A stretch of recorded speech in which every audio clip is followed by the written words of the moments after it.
didn't even have to do any repairs before it was Chaz on site. 2K players, welcome to round one. You may begin.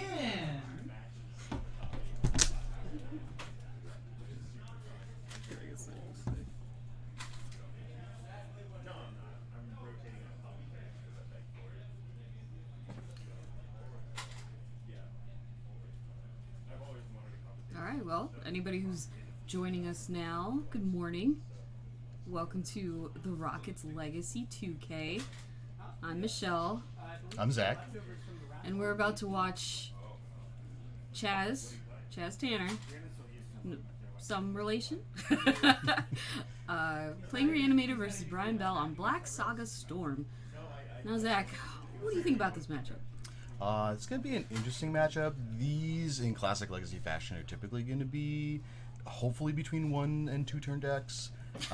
Reanimator has, I believe, a little bit of an edge on this just because it does have quite a bit of hand disruptions with Unmasks and Griefs. Yeah, that's what I would see as an early grief.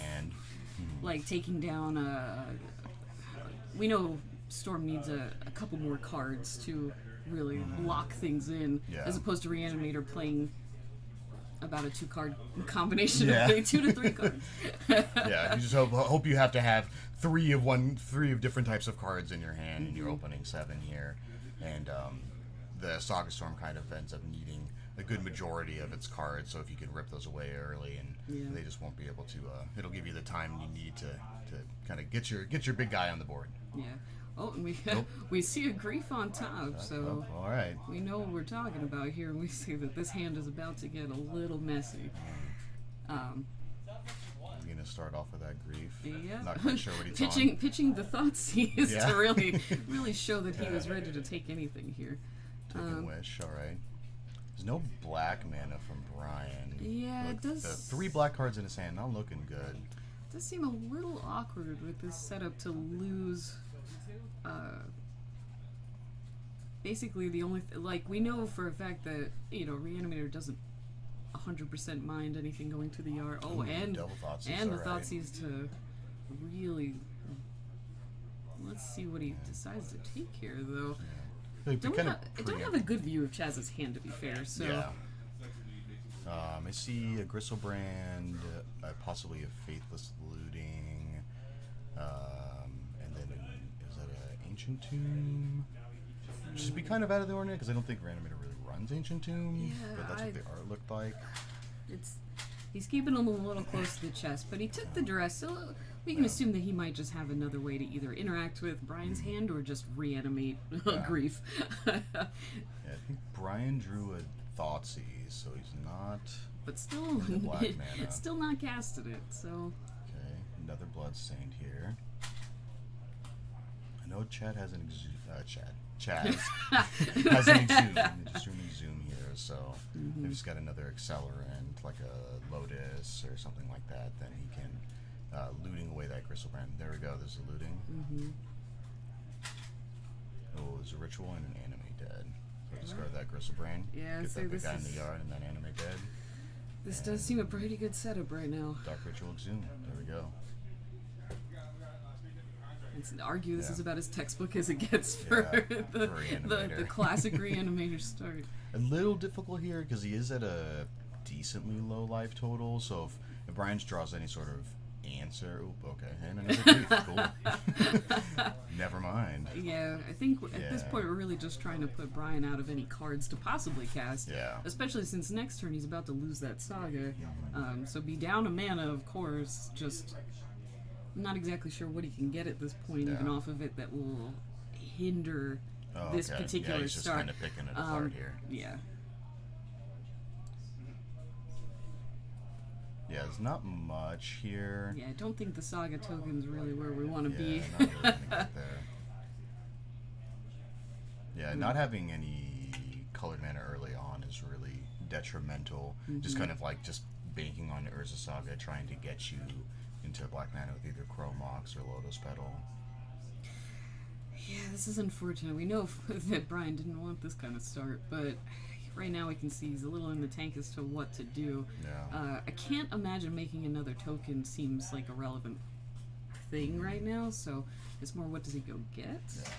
I mean, he could prove me wrong here. Make another. Okay. All right. I mean, it does give him a way to double block the grief, but it's not really saving him from the Grizzlebrand. Yeah, Chromox, there we go. I mean, Chaz did put himself at a fairly low life total. Took a little bit of work out of what Brian needs to do, but will it be enough? Since these right now are 3 3s, as far as... So he could double block or grief if needed, but he is at 20, so it would probably make more sense for Chaz to just go ahead and swing in with both and not care to start getting in. Yeah, I mean, okay, maybe not. This also could tell us that Chaz doesn't really have any way to like bring anything else back right now, so maybe doesn't want to lose the grief for no reason. Peek, Bloodstained, Unmask, Zoom. So we got a couple more Reanimator spells, but I don't see any other creatures. Yeah, I don't believe he pitched anything that could come back right now. I think we just got a lot of spells, rituals, some petals. He is at 9 still, so he still can activate Grizzlebrand again. I don't know the exact list. A lot of them will run Archon, so they can get that back, kind of get some extra value in there. Also, it's difficult to deal with because it is such a big threat. Yeah. I don't know. I could see an argument for just playing a little conservative here and just going in with the Grizzlebrand when, I mean, your Storm opponent has 1 card in hand. You're probably not feeling super scared, but putting yourself to 2 or less might be the only way that he can actually still win anymore. So I don't know if I'd want to give him that kind of advantage. Getting the Dark Ritual, flashing back Faithless. Okay, so he can dig for another big guy.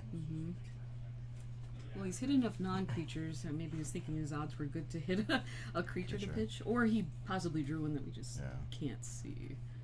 Discard. Sure. Use the black to cast into it. Just recently qualified for Pro Tour Minneapolis. We definitely root him on. Ooh, Sarah's Emissary. There we go. That's a good one. Well, if Brian was feeling like he had a way to get back in the game here, he might be a little concerned now. Quickly dwindling. We got Brian here. Looking about as serious as I think I would in this particular situation. And there's Emissary hanging around. Yeah. Emissary... We brought it back with an Exhume. I think we can probably guess what's go. going on there, but...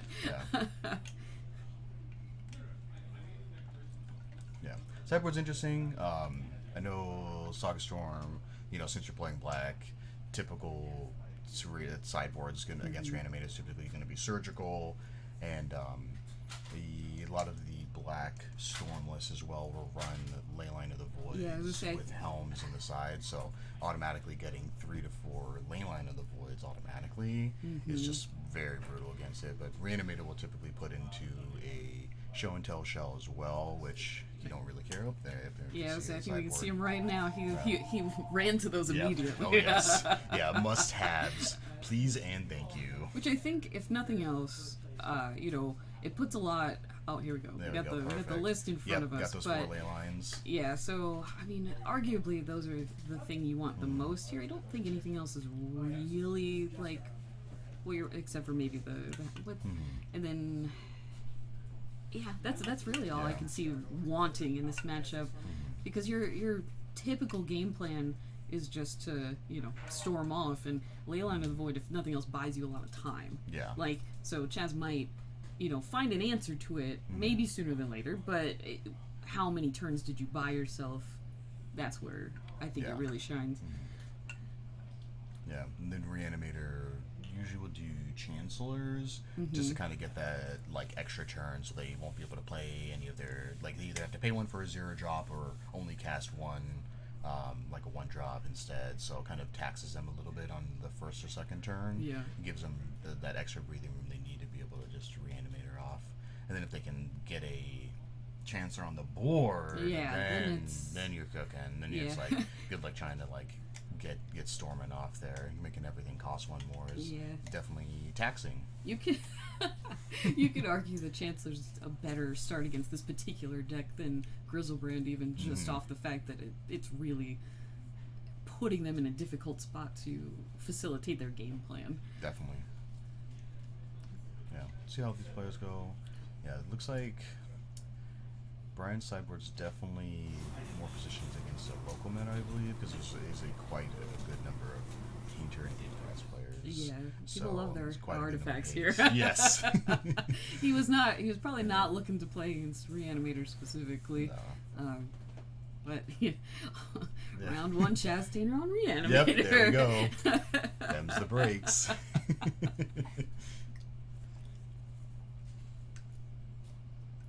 Looks like Chaz is putting in 3 cards, which I'm presuming is just 3 show and tells. Oh, no. Oh, those are just exhumes that are going back in. Okay. Yeah.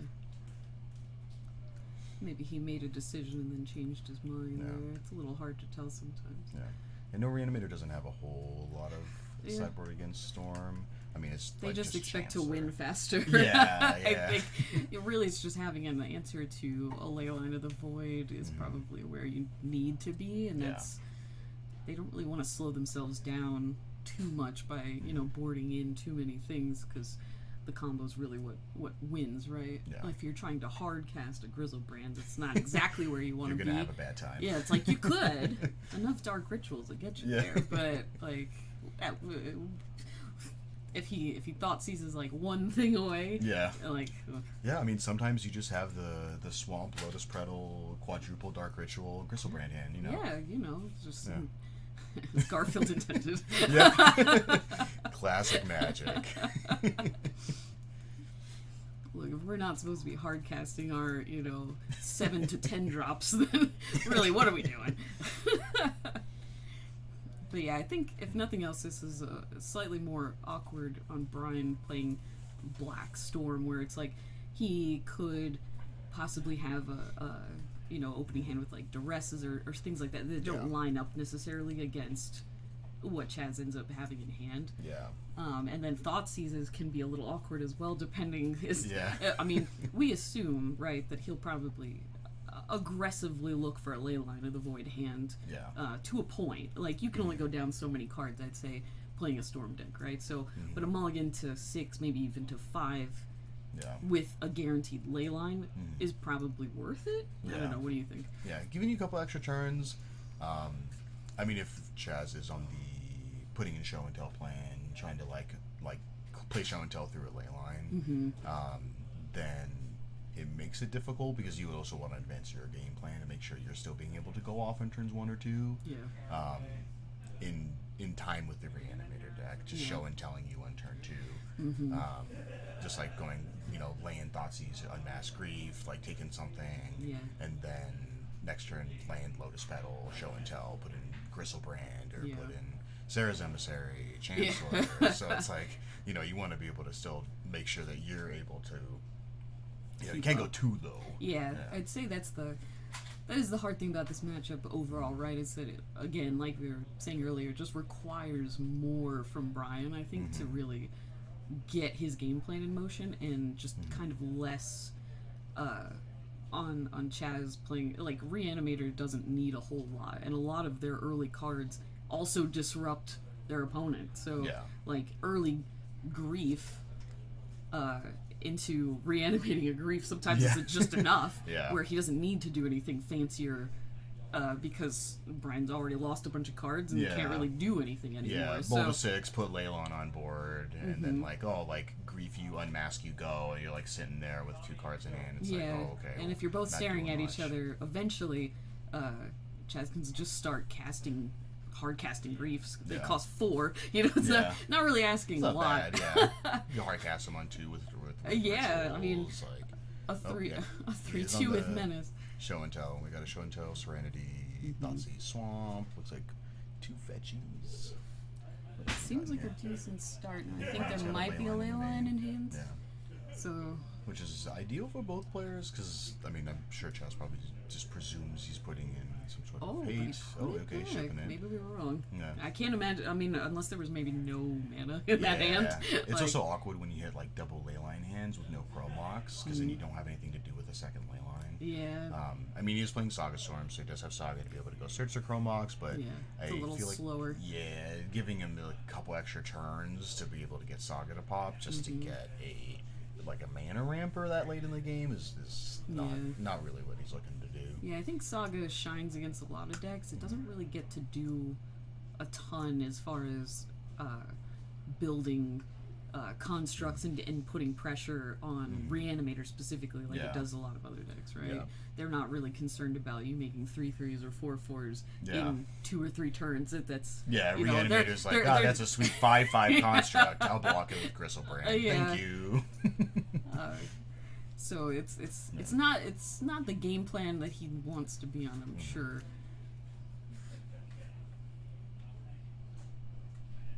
But yeah, I think like a solid Mulda 6 with just some sort of mana sources, leyline, and maybe an early piece of disruption is his best case scenario. Hopefully seeing some black mana from Brian this game, so he can actually cast some of those spells on turns 1, I'm 2, sure and 3. that he thought that opening hand before looked very good until no appropriate mana source showed up.